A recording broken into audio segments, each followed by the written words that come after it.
Realmeயோட P3 Ultra ஊரே promote பண்ணி தள்ளினாலும் இந்த போன்ல ரெண்டு முக்கியமான பிரச்சனை இருக்கு. இதுல iQOO Neo 10Rல பார்த்த மாதிரி ஹீட்டிங் ப்ராப்ளம் இருக்கா இல்ல வேற ஏதாவது பண்ணி வச்சிருக்காங்களா அப்படின்றத ஒண்ணு விடாம பார்க்க போறோம். இதெல்லாம் பார்க்கறதுக்கு முன்னாடி உங்கள்கிட்ட ஒரு வேண்டுகோள் தான். உங்கள 3 பேர் மட்டும் 100ல சப்ஸ்கிரைப் பண்ணி பார்க்காம இருக்கிற எல்லாருமே சப்ஸ்கிரைப் பண்ணி பார்த்துக்கோங்க. ஃபர்ஸ்ட் பாக்ஸை பொறுத்த வரைக்கும் போன் கொடுத்துருக்காங்க. உள்ள ஒரு கேஸ் இருந்துச்சு, சில பேப்பர்ஸ், சிம் ரிமூவ் பண்றதுக்கான ஒரு பின் கொடுத்துருக்காங்க. 80 வாட்கான சார்ஜிங் அடாப்டர் பாக்ஸ்லயே கொடுத்துருக்காங்க. Type C to type A கேபிளும் உங்களுக்கு பாக்ஸ்லயே வந்துடும். ஸோ பாக்ஸ்ல எந்த விதமான குறையும் வைக்கல. அடுத்ததா இதோட டிஸ்பிளேன்னு பார்க்கும்போது இந்த முறை குவாட் கர்வ் டிஸ்பிளே யூஸ் பண்ணிருக்காங்க. அதுவும் இல்லாம இந்த சைட்ஸுமே நல்லா கருவா இருக்கிறதுனால இது பார்க்கிறதுக்கு ரொம்பவே பிரீமியம் எக்ஸ்பீரியன்ஸா தருது. இதுல உங்களுக்கு 6.83 இன்ச்ல 1.5K பேனல் தான் கொடுத்திருக்காங்க. இதுல 120 Hz ரிஃப்ரெஷ் ரேட்ல இதோட டச் ரெஸ்பான்ஸ் எல்லாமே ரொம்பவே ஸ்மூத்தா இருக்குன்னு தான் சொல்லணும். அது மட்டும் இல்லாம இங்க ஹை பிரைட்னஸ் மோட்ல 1500 நெட்ஸ் வரையும் கொடுத்திருக்காங்க. இதெல்லாம் நம்மளுக்கு முக்கியம் கிடையாதுப்பா. அவுட்டோர்ல செக் பண்ணும்போது சன்லைட்ல இதோட விசிபிலிட்டிலாம் ரொம்பவே நல்லா இருந்துச்சுன்னு தான் சொல்லணும். இன்டோர்ல சொல்லவே தேவையில்ல, அந்த அளவுக்கு பிரைட்டான பேனல் தான் இந்த போன்ல உங்களுக்கு கிடைக்குது. இது இல்லாம உங்களுக்கு யூடியூப்ல பார்க்கும்போது இதோட கண்டென்ட்டோட குவாலிட்டி எல்லாமே ரொம்பவே சூப்பரா இருந்துச்சு. இதுல உங்களுக்கு 4K HDR 60 FPS சொல்லிமான சப்போர்ட்டும் உங்களுக்கு கிடைச்சிரும். டிஸ்பிளேல ரொம்பவே பிரமாதமா பண்ணிருக்காங்க. ஆனா இந்த பேட்டரி லைஃப்னு வரும்போது எனக்கு ஒரு வருத்தம்பா. இதுல என்னதான் 6000 mAh பேட்டரி கொடுத்திருந்தாலும் அந்த அளவுக்கான பேட்டரி லைஃப் கிடைச்சான்னு கேட்டா கண்டிப்பா கிடையவே கிடையாது. இது ஒரு 5200 5500 mAh இந்த மாதிரி தான் வேலை செஞ்சிச்சு. இதுக்கு முக்கியமான காரணம் இதுல யூஸ் பண்ணிருக்க ப்ராசஸர். இந்த ப்ராசஸர்லாம் பார்க்கறதுக்கு முன்னாடி இந்த பேட்டரியை பத்தி இன்னும் கொஞ்சம் டீட்டெயிலாவே பார்த்தலாம். இங்க 6000 mAh பேட்டரி கொடுத்திருந்தாலும் இதோட திக்னஸ் வந்து ரொம்பவே கம்மியா இருக்கு. இதோட ஓவரால் வெயிட் மேனேஜ்மெண்ட்டும் சரி, இது ஹின் ஹேண்ட் ஃபீலும் சரி ரொம்பவே நல்லாவே பண்ணிருக்காங்க. அது மட்டும் இல்லாம இந்த போன்ல உங்களுக்கு பைபாஸ் சார்ஜிங் சப்போர்ட்டும் கொடுத்திருக்காங்க.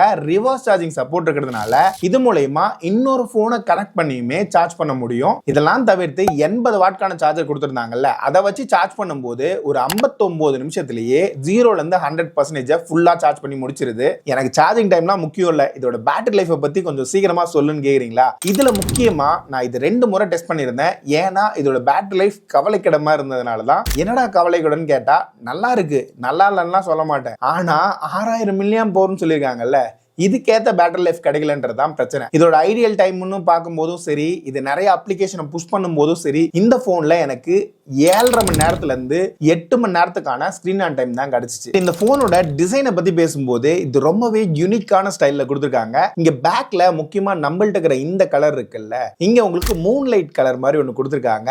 இது நீங்க வெளிச்சத்துல இருந்து உள்ள வரும்போது இதோட லைட் பட்டி எதிரொலிக்கிறது பார்க்கிறதுக்கு ஒரு மூன் லைட் ஃபீல் வந்து உங்களுக்கு கொடுக்குது. இது எத்தனை பேருக்கு யூஸ்ஃபுல்லா இருக்கும்லாம் எனக்கு தெரியல, ஆனா டிஃபரெண்டா இருக்கு. இந்த பர்டிகுலர் கலர்ல உங்களுக்கு பேக் வந்து பிளாஸ்டிக்ல கொடுத்திருக்காங்க. இது இல்லாம 2 டிஃபரெண்டான கலர்ஸ் உங்களுக்கு கிடைக்கும். அதுல உங்களுக்கு வீகன் லெதர் ஃபினிஷ்கான ஆப்ஷன் கொடுத்திருக்காங்க. இந்த போன்ல உங்களுக்கு சைட் ஃப்ரேம் வந்து பிளாஸ்டிக் எல்லாம் கொடுத்திருக்காங்க. ஆனா இங்க ஓவரால் பில்ட் குவாலிட்டின்னு பார்க்கும்போது ஃப்ரண்ட்ல உங்களுக்கு கார்னிங் கொரில்லா கிளாஸோட 7i ப்ரொடெக்ஷன் யூஸ் பண்ணிருக்காங்க. அப்புறம் இதோட சேர்த்து IP68, IP69, IP66 சொல்லிட்டு எல்லா ரேட்டிங்கும் கொடுத்திருக்காங்க. இதனால தெரியாம தண்ணிக்குள்ள விழுந்துருச்சுன்னா எந்த ப்ராப்ளமும் கிடையாது. ஆனா நீங்க தண்ணிக்குள்ளலாம் போட்டு நிறைய எல்லாம் விளையாடாதீங்க, வாரண்டியில கவர் ஆகாது.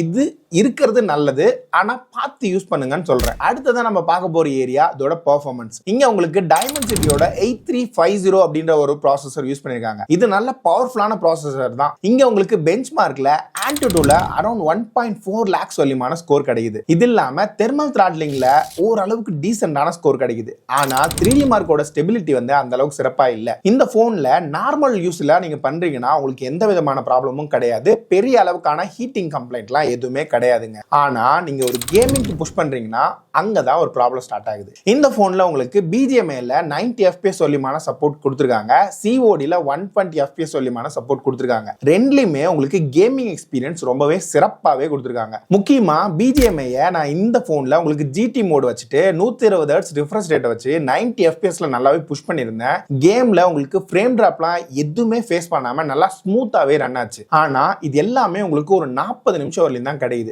40 நிமிஷத்துக்கு மேல த்ராட்டில் ஆகுதான்னு கேட்டா அதெல்லாம் கிடையாது. ஃப்ரேம் டிராப் எதுவுமே கிடையாது, ஸ்மூத்தா தான் இருக்கு. ஆனா என்ன பிரச்சனைனா லாங் ஹவர்ஸ் கேம் விளையாடும் போது இந்த போன்ல உங்களுக்கு ஓவர் ஹீட்டிங் கம்ப்ளைண்ட் கண்டிப்பா இருக்கு. சோ Realme ஏதாவது ஒரு அப்டேட் கொடுத்து இதை ஃபிக்ஸ் பண்ணா நல்லா இருக்கும். அடுத்ததான் நம்ம பார்க்க போறது இதோட கேமராஸ். இங்க உங்களுக்கு பேக்ல 2 கேமராஸ் யூஸ் பண்ணிருக்காங்க. இதுல ஃபர்ஸ்ட் பிரைமரி சென்சார் வந்து சோனியோட IMX896 சென்சார். ரெண்டாவதா இருக்கிறது 8 மெகா பிக்சலுக்கான அல்ட்ரா வைட் சென்சார். ஃபர்ஸ்ட் இதோட அல்ட்ரா வைட் பெர்ஃபார்மன்ஸ் பத்தி பேசும்போது டே லைட்ல டீசென்ட்டான அவுட்புட் உங்களுக்கு கிடைக்கும். ஆனா கலர் அக்யூரசின்னு பார்க்கும்போது உங்களுக்கு மெயின் சென்சாரை கம்பேர் பண்ணும்போது சில நேரங்கள்ல ஓரளவுக்கு க்ளோஸா இருக்கு, சில நேரத்துல அந்த அளவுக்கு அக்யூரேட்டா இல்ல. சரி, அடுத்ததா மெயின் சென்சார் பெர்ஃபார்மன்ஸ்க்கு போகும்போது டே லைட்ல நல்ல பிக்சர்ஸ் வந்து உங்களுக்கு அழகா கொடுக்குதுங்க. முக்கியமா உங்களுக்கு நேச்சர் சினாரியோஸோட டீடைல்ஸ் எல்லாமே ரொம்பவே சிறப்பா கொடுத்துருக்காங்க. அதுல எந்த விதமான ப்ராப்ளமும் கிடையாது. அதுல போர்ட்ரேட்ல எடுக்கிற பிக்சர்ஸுமே ரொம்பவே சிறப்பா கொடுத்துருக்காங்க. ஆனா ஹியூமன் சப்ஜெக்ட்னு வரும்போது முக்கியமா 1xல எடுக்கிற போர்ட்ரேட்ஸுமே ரொம்பவே சிறப்பா கொடுத்துருக்காங்க. 2xல எடுக்கிறது அந்த அளவுக்கு யூசபிளா இல்ல. சோ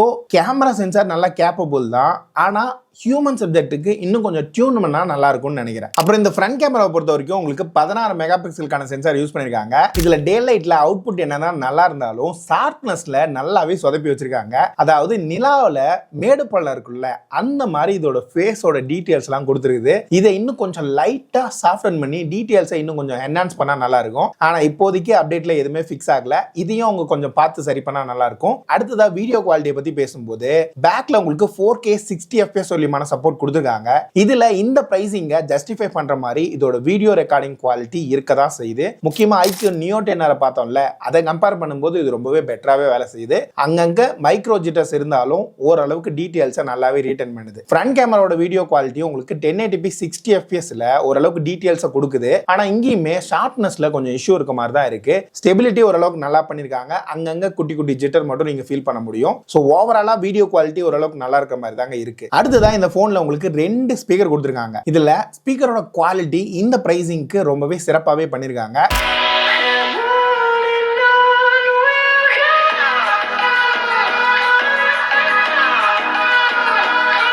இங்க உங்களுக்கு இன் டிஸ்ப்ளே ஃபிங்கர் பிரிண்ட் சென்சார் கொடுத்திருக்காங்க.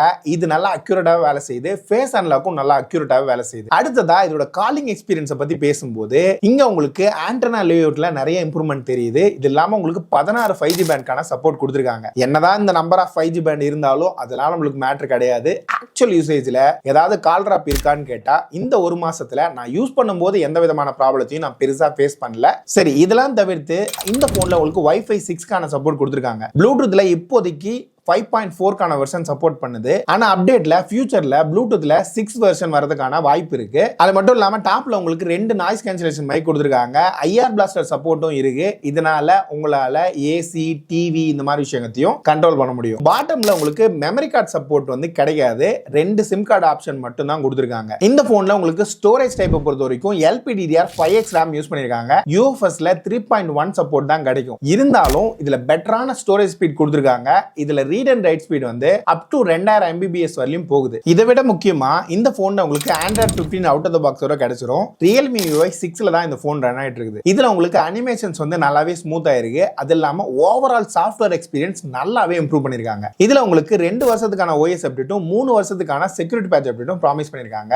இது ஒரு 3 வருஷத்துக்கான OS அப்டேட்டா இருந்தா இன்னும் சிறப்பா இருந்திருக்கும். அது இல்லாம இதுல உங்களுக்கு ப்ரீ இன்ஸ்டால் அப்ளிகேஷன் நிறையவே கொடுத்திருக்காங்க. எல்லாத்தையும் உங்களால அன்இன்ஸ்டால் பண்ண முடியும். இதோட சேர்த்து நிறைய AI ஃபீச்சரும் கொடுத்திருக்காங்க. இதுல நிறைய யூஸ்ஃபுல்லான ஃபீச்சர்ஸும் இருக்க தான் செய்யுது. இங்க ஃபைனலா பிரைசிங் பத்தி பேசும்போது 8GB 128GB வேரியன்ட் 27,000 ரூபாய்க்கு லான்ச் பண்ணிருந்தாங்க. கார்டு ஆஃபர்லாம் போக உங்களால இந்த போனை 24,000 ரூபாய்க்கே வாங்க முடியும். இந்த பிரைஸுக்கு இந்த போன் வர்த்தா இல்லையான்னு கேட்டா முக்கியமா இந்த போன்ல பாசிட்டிவ்னு பார்க்கும்போது ஓவரால் சாஃப்ட்வேர் எக்ஸ்பீரியன்ஸ் நல்லா இருக்கு. மல்டிமீடியா எக்ஸ்பீரியன்ஸும் நல்லா பண்ணிருக்காங்க. கேமிங் எக்ஸ்பீரியன்ஸ்லயும் ஸ்மூத்னஸ்ல எந்த ஒரு குறையும் வைக்கல. கேமரால வீடியோ ரெக்கார்டிங் ஓரளவுக்கு நல்லா பண்ணிருக்காங்க. நெட்வொர்க் குவாலிட்டி, இதோட ஓவரால் டிசைன் எல்லாமே சிறப்பா இருக்கு. ஆனா இந்த போன்ல ப்ராப்ளம்னு பார்த்தோம்னா ஓவர் ஹீட்டிங் இருக்கு. அதை கண்டிப்பா Realme அட்ரஸ் பண்ணி ஆகணும். பிக்சர் குவாலிட்டி முக்கியமா ஃப்ரண்ட் கேமரால இன்னும் கொஞ்சம் இம்ப்ரூவ்மெண்ட் இருந்தா சிறப்பா இருந்திருக்கும்னு தோணுச்சு. முக்கியமா இதோட பேட்டரி லைஃப் வந்து ஏதாவது ஒரு சாஃப்ட்வேர் பிட்ல இன்னும் கொஞ்சம் இம்ப்ரூவ் பண்ணா நல்லா இருக்கும்னு தோணுச்சு. சோ ஒரு ஐடியாக்கு நீங்க வந்திருப்பீங்கன்னு நான் நம்புறேன். அடுத்ததா எந்த போனோட ரிவ்யூ வேணும், இந்த போனை எந்த போனோட கம்பேர் பண்ணலாம், எல்லாத்தையுமே கீழே இருக்கிற கமெண்ட்ஸ்ல தட்டி விடுங்க. அடுத்த வீடியோல பார்க்கலாம். Bye bye.